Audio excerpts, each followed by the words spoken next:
အီရတ်နိုင်ငံကလမ်းမေးထောင်ပုံးတွေဟာအခုခေတ်ကြုံတွေ့နေရတဲ့ drone အန္တရာယ်တွေအတွက်ကြိုတင်သတိပေးချက်ဖြစ်နေပါတယ်။2003ခုနှစ်ကနေ2009ခုနှစ်အကြားနှစ်စဉ်နှစ်တိုင်းအီရတ်နိုင်ငံမှာတည်ထွင်ဖန်တီးထားတဲ့ပောက်ကွဲစေတတ်တဲ့ပစ္စည်းများ EIS လမ်းမေးထောင်ပုံးများကြောင့်ဗြိတိရှစစ်တပ်ကစစ်သည်တွေ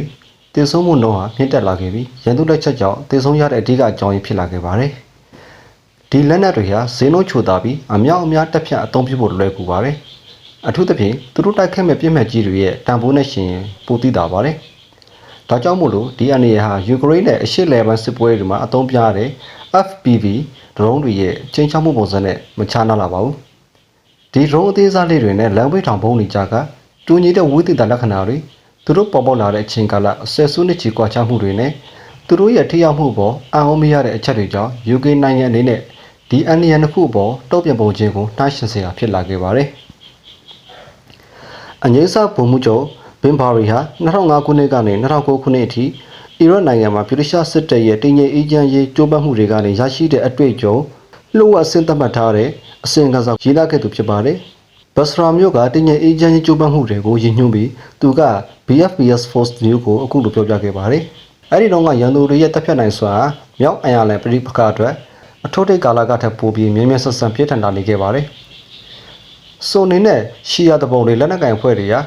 အသေးကံဘုံခွဲတာတွေရောလမ်းဘေးထောင်ဘုံတွေအပါအဝင်အစင်းမြင့်တင်ထားတဲ့ပောက်ကွဲစေတတ်တဲ့ပစ္စည်းအမျိုးမျိုးကိုကြက်ကြက်ပြည့်ပြည့်အသုံးပြုခဲ့ကြပါတယ်။2005ခုနှစ်မှာအီရတ်နိုင်ငံကရှီယာလက်နက်ကင်ဖွဲ့တွေကို EFPS လို့ခေါ်တဲ့ထိုးဖောက်ပောက်ကွဲရပြင်းဘုံတွေကိုစတင်ထောက်ပံ့ပေးခဲ့ပါတယ်။ဒီဘုံတွေမှာပောက်ကွဲမှုအားကိုတရုတ်ကြည်စံအဖြစ်စူးစီးပေးမဲ့တရုတ်ပြအဝိုင်းလေးတွေပါဝင်ပါတယ်။ဒီဘုံတွေကဗြိတိရှစစ်တပ်ရဲ့ကင်းလှည့်ရဲ့အများစုရဲ့ခန္ဓာရည်ထက်ပုံမပြည့်ထန်နေခဲ့ပါတယ်။မြောက်အယလန်နိုင်ငံမှာ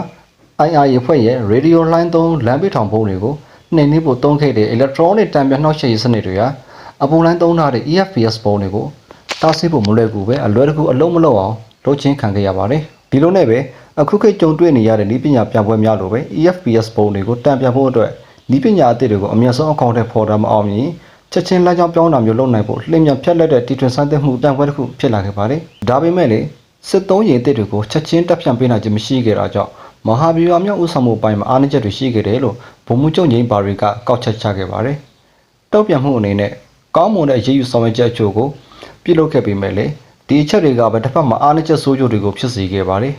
။ကင်းလဲတဲ့ပုံစံတွေအပြင်စစ်ဗျူဟာနည်းစနစ်နဲ့လှုပ်ထုံးလုံနည်းတွေကိုပြောင်းလဲခဲ့တယ်လို့ဘာရီကအမှတ်ချက်ပြုခဲ့ပါတယ်။သူတို့ဟာစစ်သုံးရင်တွေရဲ့လှုပ်ရှားမှုကိုရှော့ချခဲ့ပြီးအကြမ်းဖက်သမားတွေတိုက်ခတ်ရခက်ခဲအောင်လှုံ့ဆော်ခဲ့ကြတယ်လို့ဆိုပါတယ်။ဒါပေမဲ့ဒီလိုလှုံ့ဆော်ချက်တွေကြောင့်ဗြိတိရှစစ်တပ်အနေနဲ့မြေပြင်မှာတက်ပြတ်နိုင်တဲ့စစ်အင်အားကိုအများကြီးရော့ကျသွားစေခဲ့ပြီးအီရတ်တောင်ပိုင်းမှာရှိတဲ့အီရတ်စစ်တပ်ရဲ့စွမ်းဆောင်ရည်မြင့်တင်ရဲ့အပိုင်းကိုကူညီပေးဖို့အချိန်သိမ့်မပေးနိုင်တော့တဲ့အကျိုးဆက်ဖြစ်သွားစေခဲ့ပါတယ်။ထောင်လိုင်းရင်သတင်းရယူမှုတွေကိုပြစ်တင်နိုင်ခဲ့သလိုဒီပစ္စည်းတွေရဲ့နောက်ွယ်ကထောက်ပံ့ရေးကုန်ရက်တွေကိုနှိမ်နင်းမဲ့နည်းလမ်းတွေကိုလည်းအားဖြစ်ခဲ့ရပါတယ်။ဒါပေမဲ့ DFP ဘုံထုတ်လုပ်တဲ့ပစ္စည်းအများစုကိုနယ်စပ်ဖြစ်ကျော်မောက်ကိုသွင်းနေတဲ့အီရတ်နိုင်ငံအတွင်းထိဝင်ရောက်မတိုက်ခိုက်ဖို့ဆုံးဖြတ်ခဲ့ကြတာကြောင့်ဒီဖြည့်ချင်းချက်ဟာအကန့်အသတ်ရှိနေခဲ့ပါတယ်။တစ်ဖက်မှာလည်း UK ရဲ့မဟာဗျူဟာမြောက်ရှိမှန်းချက်က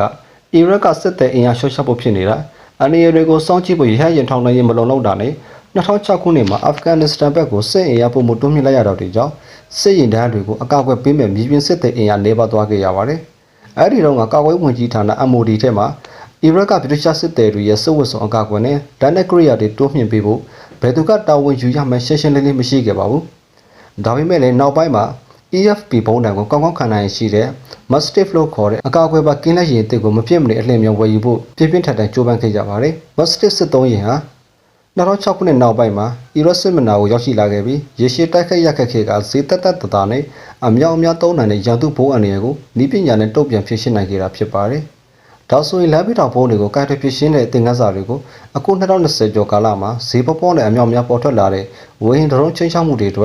်ကူပြောင်းသုံးချနိုင်ခဲ့ပြီလားဆိုတာမေးစရာရှိပါတယ်။ဝေဟင်အနှိပ်ပြန်ဒရုန်းတွေကိုထိရောက်စွာအသုံးပြုလာကြတာကိုလေးလာသုံးသပ်သူအတော်များများကအံ့ဩခဲ့ကြတယ်ဆိုတာအမှန်ပါပဲလို့ဗိုလ်မှူးချုပ်ဟောင်းကပြောကြားခဲ့ပါတယ်။အီရတ်ထုံးကတုံ့ပြန်မှုတွေ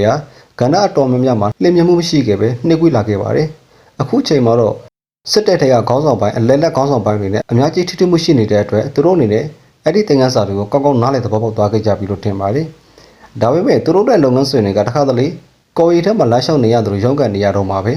ဘတ်ဂျက်မလုံလောက်တဲ့ကာကွယ်ဝင်ကြီးဌာန MOD ထက်မှငွေကြေးသုံးစွဲမှုနဲ့ပတ်သက်ပြီးအထူးသဖြင့်ပစ္စည်းသစ်တွေဝယ်ယူဖို့အတွက်ကန့်သက်ချက်မျိုးစုံပေါ်လာတတ်ပါလေလို့ပြောခဲ့ပါတယ် ဒါအပြင်စမ်းသပ်မှုတွေလုပ်တဲ့နေရာမှာအထူးသဖြင့်ခဲယမ်းမီးကျောက်တွေနဲ့ပြန်တန်းတဲ့ပစ္စည်းတွေကိုစမ်းသပ်တဲ့အခါမှာလုံထုံးလုံနီအဆက်ဆင့်ကအတားဆီးဖြစ်နေတတ်ပါတယ်လို့ပြောခဲ့ပါတယ်။ UK ရဲ့ Dragonfire လိုမျိုးလေးစားလက်နက်တည်ထွင်မှုတွေအပါရှိရဟရင်အသစ်အစီး90ဝေးမှုတွေနဲ့အဲ့ဒီရဟရင်တွေနဲ့အတူတွက်ဖက်လုံးလုံးမဲ့ drone တွေကိုပေါင်းစပ်ဖို့မကြသေးမီကစမ်းသပ်မှုတွေဟာအနာဂတ်မှာ UK အနေနဲ့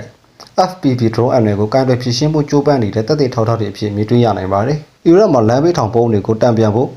ဗြိတိန်ကကြိုးပမ်းခဲ့တဲ့ခြေခံမှုတွေကိုအခုနေရာမှာလည်းပြန်လည်သုံးချနေရပုံပေါ်တယ်လို့ဗိုလ်မှူးချုပ်ညီပါရီကရှင်းပြပါတယ်။